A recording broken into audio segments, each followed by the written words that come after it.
Paparan tadi dari Pak Bambang Sugeng dari Kemensos, itu ada beberapa tayangan yang bagus yang saya lihat di situ, termasuk kawasan rumah pangan lestari. Itu hal bagus untuk masa-masa sulit seperti ini, semuanya itu lebih bertahan. Namun saya mau bilang satu hal untuk kami di konteks NTT dan di Flores adalah kami punya satu masalah, satu ancaman tahunan adalah soal kekeringan. Hujan yang kurang, ketersediaan air yang juga bermasalah dan lain sebagainya. Sehingga hal-hal yang seperti ini itu kadang-kadang juga menemukan hambatan di sana. Nah, pengalaman kami di daerah itu kekeringan seperti ini membuat pertanian menjadi sangat berat. Sehingga kemudian di masa-masa terakhir ini itu banyak anak muda yang memilih untuk tidak menjadi petani. Ancaman ke depan adalah satu waktu itu daerah-daerah seperti ini akan kehilangan petani. Terlebih pertanian tanaman pangan. Dan jika satu daerah itu kekurangan petani, maka dari mana masyarakat mendapatkan ketersediaan pangan? Kita masuk kepada masa sulit seperti ini, pandemi COVID, di mana dilakukan lockdown, pembatasan dan akses luar juga dibatasi, maka akan ada masalah yang sangat serius di daerah-daerah pulau seperti Flores dan pulau-pulau lainnya, pulau-pulau kecil. Pertama, itu akan ada masalah ketersediaan pangan masyarakat akan berkurang. Juga yang kedua adalah beban para perempuan yang selama ini menjalani dua tugas dalam rumah tangga, yaitu sebagai pengatur pangan dan urusan domestik lainnya. Tapi juga di desa-desa, perempuan-perempuan juga merangkap sebagai petani. Sehingga itu mereka punya beban baru di masa pandemi COVID ini.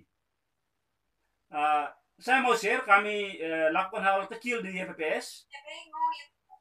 Selama ini bekerja sama dengan Oxfam, yang kami kasih nama pertanian yang beradaptasi dengan kekeringan. Jadi ada praktek-praktek kecil di tingkat desa, di mana para petani itu berupaya beradaptasi dengan ancaman kekeringan, sehingga pertanian itu menjadi hal yang menggembirakan, bukan hal yang menyedihkan. Nah, ada dua hal yang dilakukan. Pertama itu anak-anak muda diajak untuk belajar iklim, memahami karakter kekeringan. Itu yang paling penting.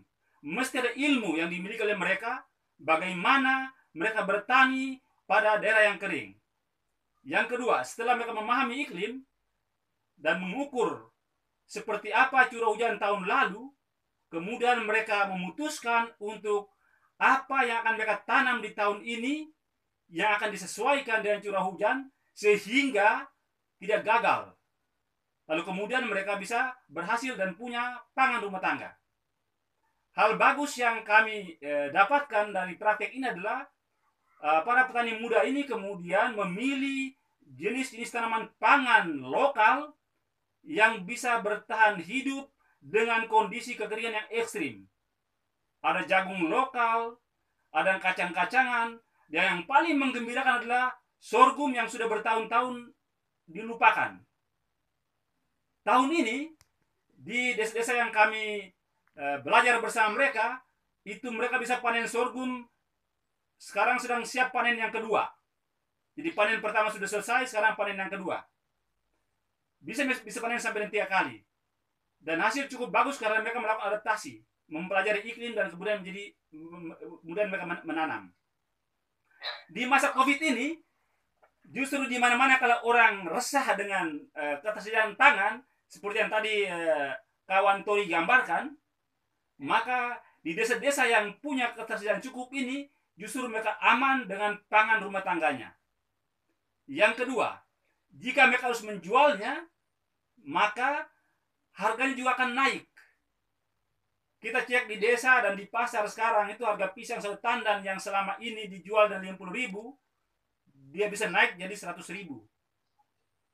Jadi pandemi COVID ini ternyata bahwa memperlihatkan satu fakta baru, bahwa ketahanan lokal itu justru lebih bertahan dari ancaman seperti ini.